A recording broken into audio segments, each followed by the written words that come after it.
अपने दस्तरखान को दीजिए एक नया जायका, एक नई पहचान, क्योंकि हम लेके आते हैं आपके लिए नित नए पकवान। जुड़े रहिए हरीम किचन के साथ और बढ़ाते रहिए अपने दस्तरखान की शान। बिस्मिल्लाहिर्रहमानिर्रहीम। अस्सलाम वालेकुम व्यूवर्स, मैं उम्मे हरीम और हरीम किचन में आपको कहती हूँ खुश आमदीद और उम्मीद करती हूँ आप हमेशा की तरह से हंसते मुस्कुराते तरोताज़ा और अपनी ज़िंदगी के तमाम मामूलात आसान तरीके से अंजाम दे रहे होंगे। अल्लाह रब्बुल इज़्ज़त से दुआ है कि अल्लाह रब्बुल इज़्ज़त आपको हमेशा इसी तरह से सेहतमंद, तंदुरुस्त, तवाना और यूं ही हंसता मुस्कुराता रखे। आमीन सुमा आमीन। चलते हैं हमारी आज की रेसिपी की तरफ और शुरू करते हैं बनाना आज की हमारी रेसिपी। तो चलिए शुरू करते हैं हमारी आज की रेसिपी। हमारी आज की रेसिपी होने वाली है बहुत ख़ास, इसलिए आपने मेरी वीडियो को कहीं से स्किप नहीं करना, एंड तक लाजमी देखना है। और अगर आप मेरे चैनल पे न्यू है और सब्सक्राइब नहीं किया तो प्लीज़ मेरे चैनल को सब्सक्राइब कर दें और साथ लगे ऑल नोटिफिकेशन के बेल आइकन को ज़रूर दबा दें। तो यहाँ पे मैंने लिया है बोनलेस चिकन, ये 300 ग्राम लिया है और एक बड़े साइज़ का आलू लिया है। इसके छिलके उतार के हमने इस तरह से इसको छोटे पीस में काट लिया है। अब यहाँ पे पैन में हम ये चिकन और आलू डाल देंगे और साथ इसमें थोड़ा सा डाल देंगे पानी और इसके साथ हम थोड़ा सा साबुत ज़ीरा वो मैं इसमें डाल रही हूँ और साथ ही साथ थोड़ा सा नमक। इससे ये होता है कि जो एक तो ये होगा जो आलू होंगे उसके अंदर वो जो उसकी यखनी है वो भी अब्सॉर्ब हो जाएगी, सॉफ्ट हो जाएंगे। और दूसरा ये कि जब भी आप कोई गोश्त नमकीन बनाएं या बॉईल करने लगें तो सबसे पहले थोड़ी सी हल्दी, नमक और ज़ीरा डाल के अगर उसको बॉईल करें तो उसकी यखनी बहुत मज़ेदार होती है, वो चावलों में जिसमें ऐड करें आप। अच्छा जी, वो हमने आलू और चिकन जो है वो उबाल के रख लिया है, वो थोड़ा ठंडा हो रहा है। साथ में हमने ये जो इसका मेन इंग्रेडिएंट है ये ले लिया है हमने जी लाल लाल टमाटर।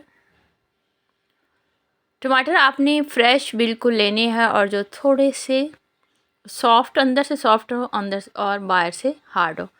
इसके अंदर वाला पार्ट आपने इस तरह से छुरी की मदद से या फिर चम्मच की मदद से सारा निकाल लेना है।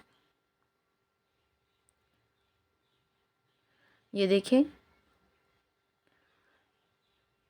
आप नाइफ़ से भी इसको निकाल सकती हैं और बेस्ट ये कि आप इस तरह से स्पून की मदद से इसको सारा आउट कर लीजिए। हमने अंदर वाला जो पार्ट है सॉफ्ट वाला गोदा वो सारा बीज वो निकाल लेने हैं और इस तरह से होल्ड कर लेना है। इस तरह एक एक करके सारे टमाटरों को हमने बीच में से काट के इस तरह से अंदर वाला पार्ट जो है वो हमने निकाल लेना है। टमाटर हमारे हो गए और यहाँ पे हमारे जो आलू थे वो भी ठंडे हो गए हैं। इस तरह से आप इसको मैश कर लीजिए।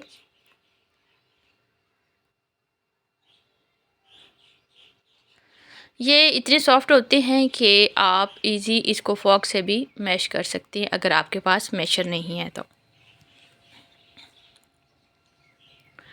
आलू मैश करने के बाद इसमें हम अब ऐड कर देंगे बाकी के इंग्रेडिएंट। यहाँ पे मैंने लिया है ग्रीन अनियन, वो उसका ग्रीन पार्ट जो होता है वो थोड़ा सा काट लिया और साथ में मैंने एक हरी मिर्च ली थी। ये हरी प्याज और हरी मिर्चें हमने डाल दी हैं। उसके बाद मैंने यहाँ पे एक हाफ़ अनियन उसको भी बिल्कुल बारीक जिस तरह हम चॉप करते हैं इस तरह से कटिंग कर ली थी और इसको हमने एक्सटेंड कर लिया था कि इसके अंदर पानी ना हो। और इसके साथ मैंने ले लिया है हरा धनिया। आपको पता है कि इस तरह की जो स्टफिंग होती है उसमें हरा प्याज और हरा धनिया ये लाजवाब होते हैं, इसका जायका बहुत अच्छा होता है। और यहाँ पे मैं डाल रही हूँ जो हमने चिकन बॉईल किया था, श्रेड करके रखा था वो। इसको हम अच्छे से कर लेंगे मिक्स और इसके साथ एक दो और इंग्रेडिएंट वो हम इसमें ऐड कर लेंगे। ये देखिए यहाँ पे मैंने ली है हरी चटनी। हरी चटनी जो है मैंने हरा धनिया और हरी मिर्चों से बनाई थी, ये हम थोड़ी सी इसमें डाल देते हैं।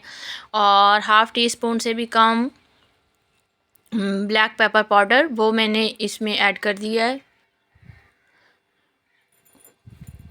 और इसके साथ मैं थोड़ा सा इसमें डाल रही हूँ नमक। बस इतनी सी चीज़ें हमने डालनी है और इनको हमने कर लेना अच्छे से मिक्स। इनको मिक्स करने के बाद मैंने थोड़ी देर के लिए साइड पे रख दिया था ताकि सारी चीज़ें जो हैं वो एक दूसरे के अंदर ऑब्ज़ॉर्ब हो जाए। फिलिंग हमारी रेडी हो गई है और जो हमने टमाटर पहले से रेडी करके रखे थे वो हम इस तरह से, ये देखिए, एक टमाटर उठाएंगे और उसके अंदर हम फिल कर देंगे जो हमने फिलिंग बना के रखी है। इस तरह हम 1 बाय 1 हम सारे टमाटरों को फिल करके प्लेट में रख लेंगे।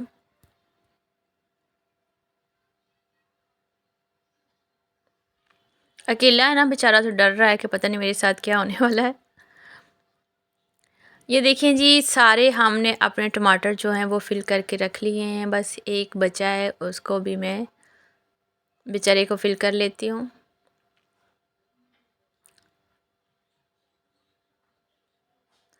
इनको फिल करने के बाद हम इस तरह रख लेंगे और फिर हम चलते हैं अपने थर्ड एंड फाइनल स्टेप की तरफ।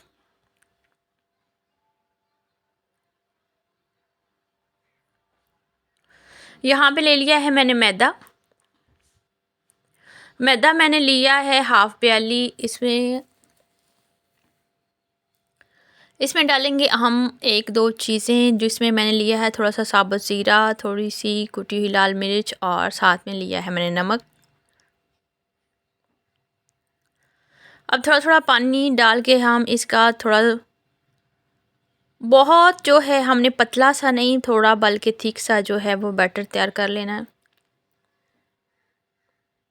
बहुत ज़्यादा पतला रखेंगे तो उससे ये होगा कि वो सारा ऊपर से टमाटरों के ऊपर से उतर जाएगा। और यहाँ पे मैंने थोड़ी सी पिंच के करीब यहाँ पे लिए हल्दी, वो उसमें डाल दी है। ये देखिए, जब आप बेसन का बैटर तैयार करें तो उसमें कोई लम्स, कोई गुठली नहीं होनी चाहिए।